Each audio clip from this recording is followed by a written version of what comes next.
Como ler um livro? Será que existe uma interpretação correta e outra errada de uma obra de ficção? Podemos demonstrar que uma interpretação é mais correta do que outra? Devemos acreditar totalmente no narrador? E o que acontece com o personagem quando o livro termina? Responder a essas perguntas é o objetivo do livro Como Ler Literatura, um convite do filósofo e crítico inglês Terry Eagleton. Eu usei esse livro como base para o vídeo de hoje, porque ele fala sobre narrativa, enredo, personagens, narrador, a natureza da ficção, juízos de valor e o lugar do leitor. No vídeo de hoje eu também vou trazer uma lista com sugestões de livros contemporâneos e a Nano Resenha é da Flávia Kaiser.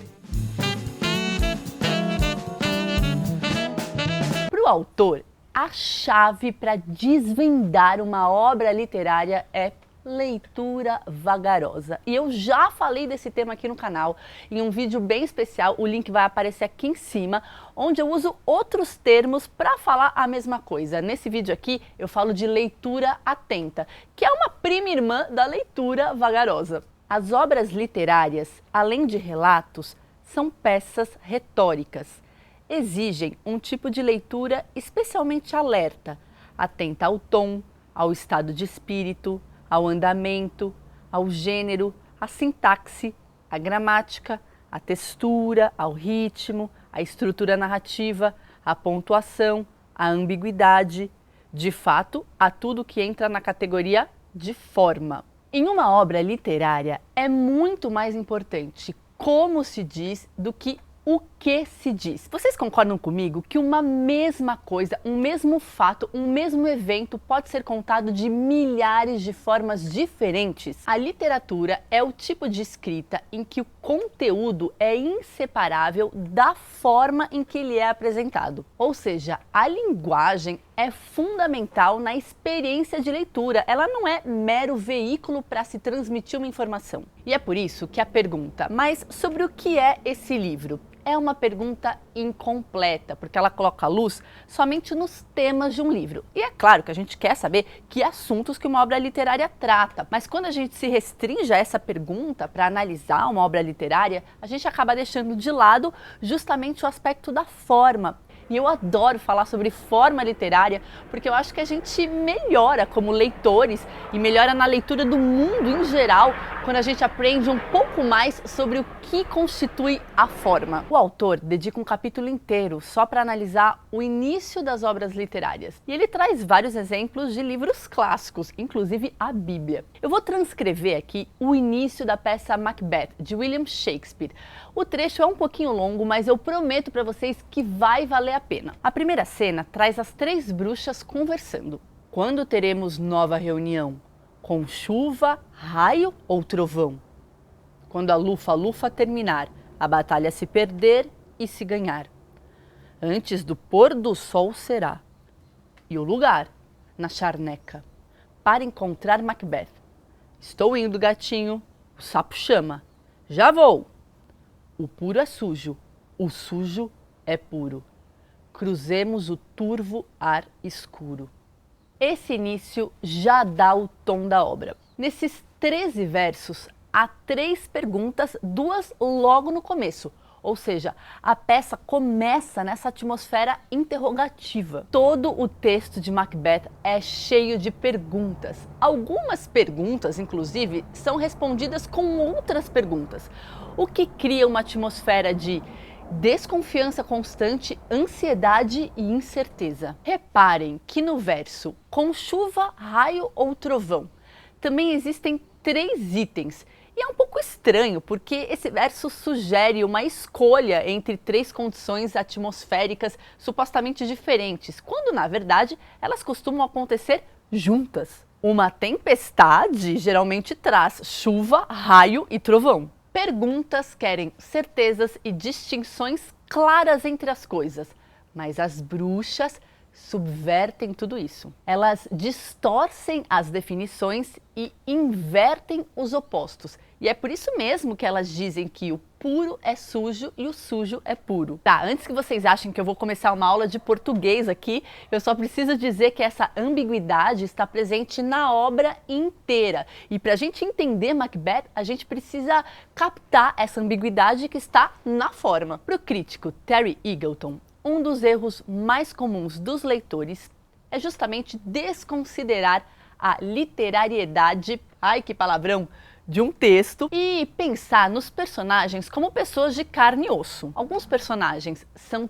tão bem construídos que de fato a gente acredita que poderia encontrá-los ali na esquina. É provável que se eu disser para vocês que Rei Lear tem delírios de grandeza, é colérico e intimidador, vocês pensem em algum magnata da imprensa, ou então algum magnata da tecnologia, ou então em Logan Roy da série Succession. Mas a diferença entre Rei Lear e um magnata colérico e controlador é que o primeiro é um conjunto de sinais pretos numa página e o segundo, não. Emma Woodhouse, a heroína do romance Emma, de Jane Austen, só existe enquanto alguém está lendo a seu respeito.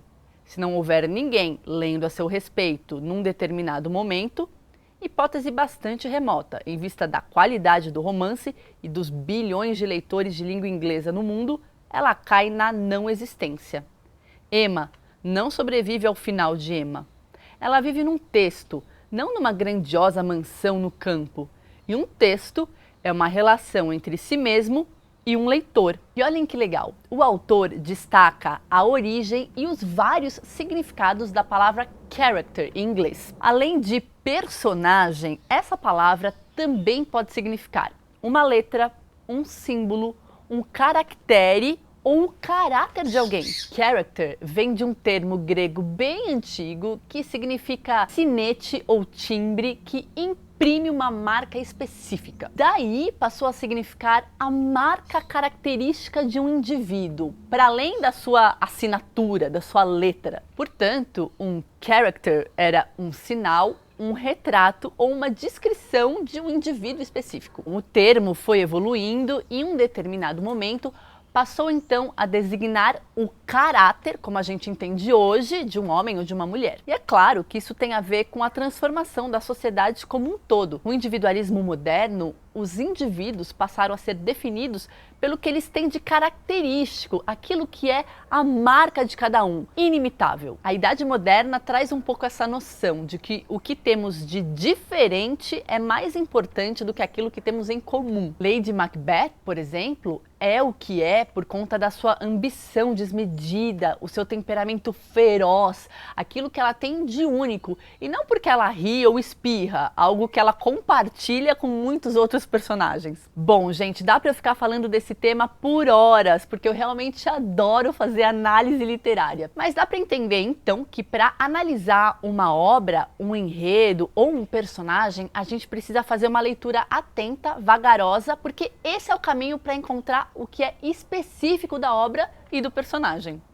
O Dia das Mães está chegando e já faz alguns anos que a literatura tem trazido títulos que mostram a maternidade de forma desromantizada. Relações entre mães e seus filhos e filhas são mostradas em toda a sua complexidade. E a maternidade não é mais mostrada como a grande alegria na vida de uma mulher. Sabe aqueles clichês que às vezes as mães recebem no WhatsApp? Ser mãe é padecer no paraíso, mãe só tem uma e por aí vai? Pois é, esses livros desconstroem tudo isso. Além disso, o aspecto social da maternidade e a representação do cuidado maternal como um trabalho árduo aparecem nessas narrativas de diversos gêneros. Eu acho todo esse movimento muito interessante, adoro um livro que fala da relação entre mães e seus filhos e por isso trouxe a lista de hoje. Açúcar Queimado é o romance de estreia de Avni Doshi, escritora americana de ascendência indiana. E o livro começa assim: eu estaria mentindo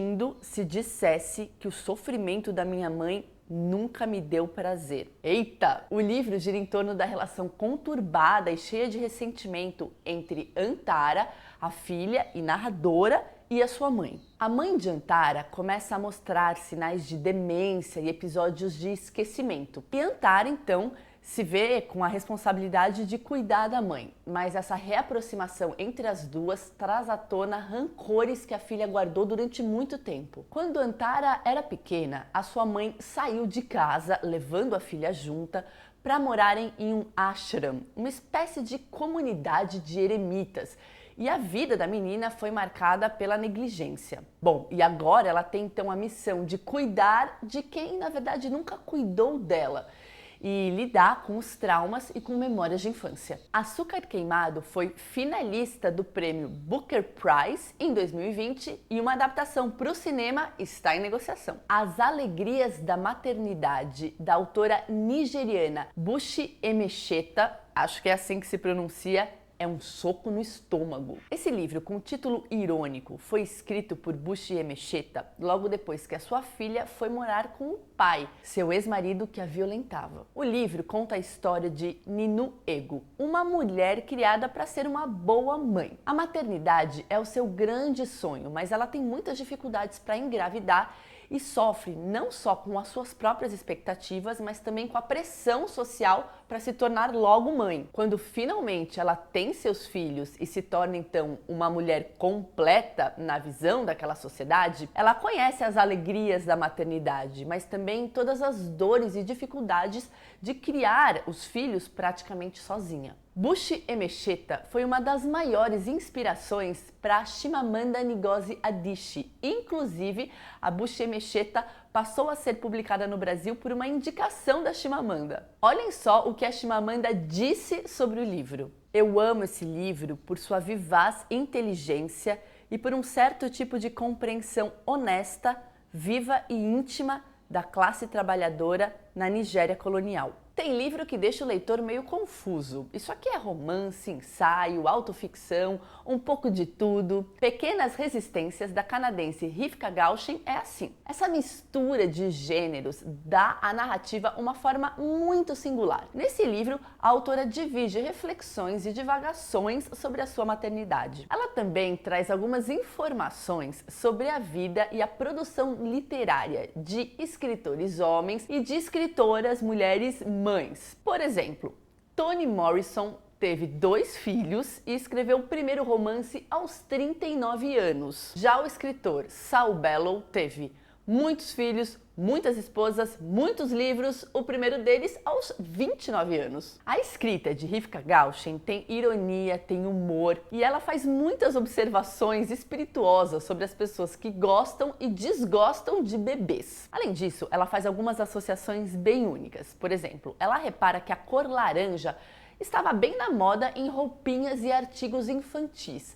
E essa cor laranja é a mesma do uniforme dos prisioneiros de Guantánamo. Já deu para perceber que esse livro é bem diferentão, né? Ele vai agradar as leitoras que gostam de narrativas contemporâneas difíceis de serem classificadas. Sweet Tóquio, da Giovanna Madalosso, é um livro que eu já trouxe aqui no canal porque eu adoro. Inclusive, eu acho que a minha mãe leu recentemente. A narrativa começa com um fato impactante. A babá Maju está sequestrando Cora, a menina que fica sob seus cuidados diariamente. A mãe de Cora, Fernanda, trabalha muito, trabalha fora de casa e passa por um momento de crise. Ela questiona o seu casamento, seus valores e a sua própria identidade. Cora e Maju, para Fernanda, parecem invisíveis. Alguns capítulos são narrados pela babá, pela Maju e outros por Fernanda. E essa alternância entre pontos de vista cria um pêndulo bem interessante entre humor e drama e é um dos pontos fortes do livro. Bom, quando Fernanda se dá conta do sumiço da filha, então ela vai ter a oportunidade de olhar mais profundamente para dentro de si própria. Sweet Tóquio traz reflexões sobre a maternidade, sobre o papel que é esperado das mulheres e também sobre conflitos de classe. A Giovanna Madalosso é colunista da Folha de São Paulo e eu também adoro ler as crônicas que ela escreve semanalmente. Recomendo. Departamento de Especulação, da norte-americana Jane Offill, É uma das minhas leituras mais recentes. Eu adorei esse livro, que é composto por vários fragmentos, é bem fácil e tranquilo de ler. Entre outros aspectos, 2 pontos me chamaram muito a atenção nesse livro: a voz narrativa e as reflexões sobre maternidade entrelaçadas com outros temas, como as viagens dos astronautas pelo espaço e yoga. A voz que narra, às vezes, é descrita como ela e às vezes como esposa. A partir do momento que ela tem uma filha, o seu casamento e o seu trabalho vão se transformando muito. Departamento de Especulação começa como um livro bem simples, com trechos até um pouco bobos, mas a cada página ele vai se adensando. Ao mesmo tempo em que a narradora parece se sentir presa nos papéis de mãe e esposa, ela ama esse lugar e não consegue se enxergar fora dele. Ah, outra coisa bem legal dessa obra é que ela traz bastante intertextualidade, citando outros autores, trazendo aforismos e fazendo referência a outras obras literárias. Esses são alguns livros que trazem a maternidade de forma desromantizada, com toda a sua complexidade, luz e sombra, e o link de todos esses livros estão na descrição do vídeo. Lembrando que sempre que você pega um livro pelos nossos links, você ajuda o nosso trabalho. Olá! Hoje eu tô aqui para recomendar para vocês a leitura desse livro, O Manual da Faxineira, da Lucia Berling, que é uma coletânea de muitos contos, alguns bem longos, outros bem curtos, mas o que quase todos eles parecem ter em comum é essa narradora em primeira pessoa que relata vivências que a gente reconhece da vida da própria Lúcia, o que faz com que a gente possa quase afirmar que se trata de autoficção. Muitos dos personagens, eles se repetem nos diversos contos, a gente consegue identificá-los mesmo quando eles têm nomes diferentes. Eles relatam dramas familiares, muitos conflitos como o alcoolismo, relacionamentos amorosos complicados, uma irmã que está com uma doença terminal também aparece em vários desses contos, mudança de país, dos Estados Unidos para o México, para o Chile. A linguagem da Lúcia, ela é bem direta, então a leitura ela fica bem fluida, a gente quase não consegue largar. Mas o que mais me impactou na escrita dela é a honestidade com que ela relata alguns eventos que podem até ser chocantes para alguns leitores. Ela não tem nenhum julgamento moral. Ela relata a vida como ela é. O meu conto preferido se chama Mamãe e eu recomendo altamente a leitura desse livro. Eu tenho certeza que vai fisgar vocês. E falando em Nano Resenha, gente, enviem os vídeos de vocês. Eu sei, no começo dá vergonha, mas quando a gente começa é mais fácil do que parece. E o e-mail para vocês enviarem os vídeos é canalantofagica@gmail.com. Enviem as resenhas de vocês, porque eu tô muito curiosa para saber o que vocês andam lendo. Comentem aqui embaixo o que vocês acharam do vídeo de hoje, deem sugestões de pautas e a gente se vê na próxima quinta-feira com mais um vídeo. Tchau!